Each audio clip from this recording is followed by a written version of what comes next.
Governor Hogan, thanks for being with us. Well, thanks. I want to ask you about a pressing matter of the day, and that's whether or not families are going to be able to send their students back to the classroom come September. Boy, we sure hope so, but we want to get, everybody wants to get kids back to school because it's so important that we get them back learning again. But we've got to do it in a safe way. And so we're working very carefully with our state superintendent of schools and our local school boards and getting lots of input from our public health doctors and our scientists, along with our teachers and parents, and just we're going to come up with a plan that's probably going to be some kind of a hybrid that makes sure that we get our kids educated and back to school, but in a very safe way. How do you make sure that the private schools don't have an advantage versus the public schools and all of the different types of towns and communities that might have different coronavirus rates? How do you make sure it's fair for every student? Well, we want to make sure that all our kids are safe, regardless of whether they're going to a private school or whether they're going to a public school, and regardless of which community they're in. We're giving some flexibility to local jurisdictions who may be in different positions from one jurisdiction to another. But overall, our state, knock on wood, so far is doing much better than most other places around the country. We've got declining rates, declining positivity rate, declining hospitalization, declining deaths, declining ICU beds. So we're keeping a close eye on it, and we're by no means out of the woods on this thing. But we're going to be very careful to make sure we do it right. And our kids, I know parents are anxious to get their kids back in school. They're also really concerned about their health. Right. And what about teachers? Because teachers are also, they have a different set of concerns. Teachers have a right to be very concerned. And that's why we're working so closely with the teachers. We're working together with our local school boards to get their input. We got to keep them safe. We got to make sure that we go about this in a very careful way. What do you need from the federal government? Because in Washington, D.C., we're staring down another battle of another round of economic stimulus. What do you need to see coming from Washington? Well, so, as the chairman of the National Governors Association, we've been fighting and pushing since March to try to get some assistance from the federal government. We fought to try to get help to the state and local governments in the third stimulus package.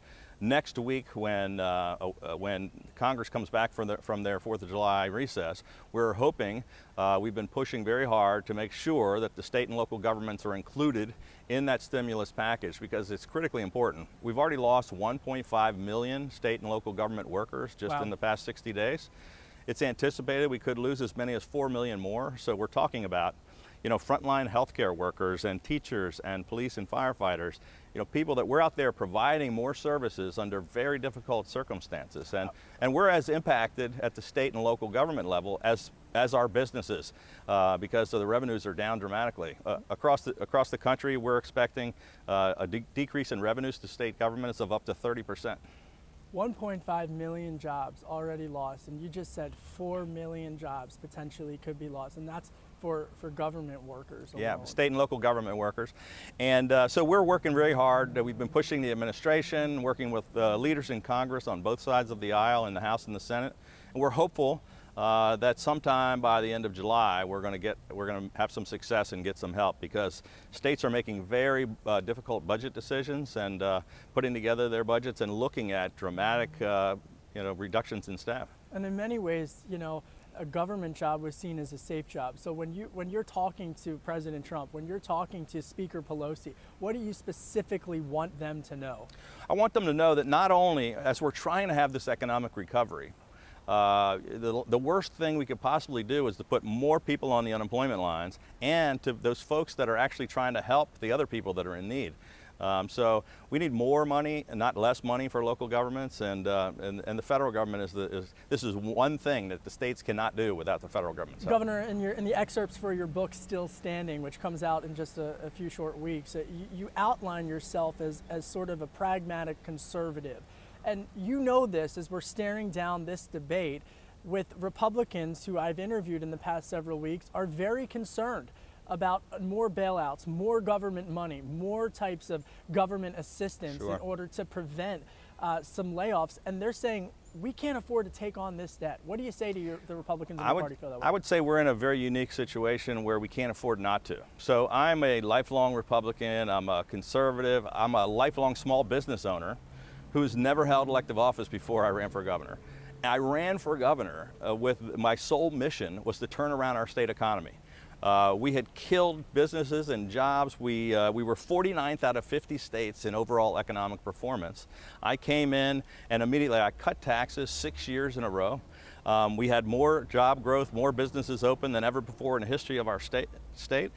We had the best economic turnaround in America. So I'm a governor who normally would be on the same side of those folks saying, hey, we don't need more government spending, we don't need more debt.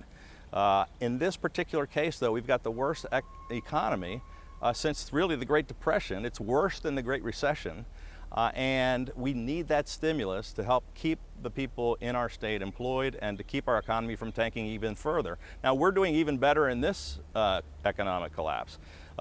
We have about a 9% unemployment, which is terrible. It's 3 times what it was before COVID. But there are states, many other states across the country, that are 25, 23, 21%. We're doing much better than the country. We're doing much better than most of the other states in the country.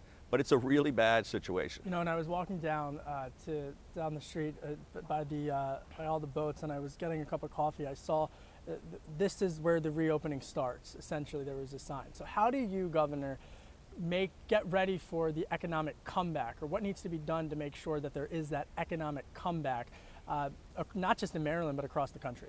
So we have been we're focused on these dual crises at the same time. How do we keep people safe, and how do we can grow our economy and keep people working, keep businesses afloat? And it's very difficult. We kept more businesses open than a lot of people did. We kept all of our essential businesses open the whole time, but we tried to go about it in a very safe way. We lifted our stay-at-home order back in April.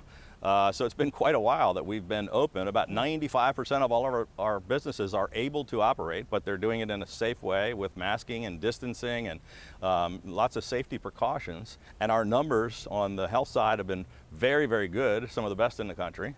But our economy is much better now than it was in June, and better than it was in May, better than it was in April. But it's still very slow, gradual growth, because until people feel safe and feel confident, until there's a vaccine, until people feel like it's okay to go to a restaurant or go out in public, the economy is not going to rebound quickly. So it's going to take some time. In your book, Still Standing, you talk about being a paper delivery boy. Literally, you were in the news business, Gov. I started in journalism, 10 years old, delivering the paper. And you talk about how at that time, I mean, your father was prior to being in Congress worked for the federal government. So when you're talking about people losing their jobs who work for the government, this is something that you know a thing or two about. What needs to be structurally changed in this country to make sure that everyone across the board, regardless of where they live, whether it's in inner city Baltimore or out in rural Maryland, that they can have the same opportunity? Because a lot of people feel like this is just not a fair system that we live in. Well, I talk about in my book some of the ways that we grew our economy here in Maryland over the past 6 years. And so I came in, my first 2 years were under President Obama. The next 3.5 years were under President Trump. But from the day we took over, we changed the direction of our state to say Maryland is open for business. We grew jobs in every part of our state.